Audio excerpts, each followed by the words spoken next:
السلام علیکم۔ امید کرتی ہوں آپ سب خیریت سے ہوں گے، ٹھیک ٹھاک ہوں گے۔ آج میں آپ کو بتاؤں گی کھانسی کا دیسی علاج۔ یقیناً بہت سارے لوگ کھانسی کا شکار ہوں گے اور کھانس کھانس کر بے حال بھی ہو رہے ہوں گے۔ نہ دن کو چین مل رہا ہے اور نہ رات کو سکون، ٹھیک سے سو بھی نہیں پاتے۔ اب اگر ایسے میں کھانسی کا علاج بر وقت اور صحیح طریقے سے نہ کیا جائے تو وہ بڑھ کر موذی مرض بھی بن سکتی ہے۔ آج میں آپ کو کھانسی کا علاج بتاؤں گی شہد کے ساتھ۔ شہد کو صدیوں سے بطور دوا استعمال کیا جا رہا ہے۔ کھانسی میں شہد کا استعمال بے حد مفید ہے۔ اکثر آپ نے محسوس کیا ہوگا کہ کھانسی کی دواؤں میں شہد کا ذائقہ ہوتا ہے، کیونکہ شہد قدرتی طور پر کھانسی کو دور کرتا ہے۔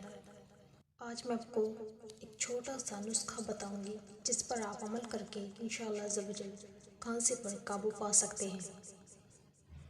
1.5 چھوٹا چمچ لیموں کا چھلکا پیس کر اس میں 1/4 کپ ادرک کے سلائس شامل کریں۔ 1 کپ پانی، 1 کپ شہد اور آدھے کپ لیموں کے عرق کے ساتھ دیگچی میں ڈال کر ابال لیں اور 5 منٹ تک پکائیں۔ چھان کر ایسے برتن میں رکھیں جس میں ہوا کا گزر نہ ہو۔ کسی ٹائٹ جار میں بند کر لیجیے۔ یہ 2 مہینے تک قابل استعمال رہے گا۔ انشاءاللہ عز و جل چند ہی دنوں میں کھانسی میں خاطر خواہ افاقہ ہوگا۔ جزاک اللہ خیرہ۔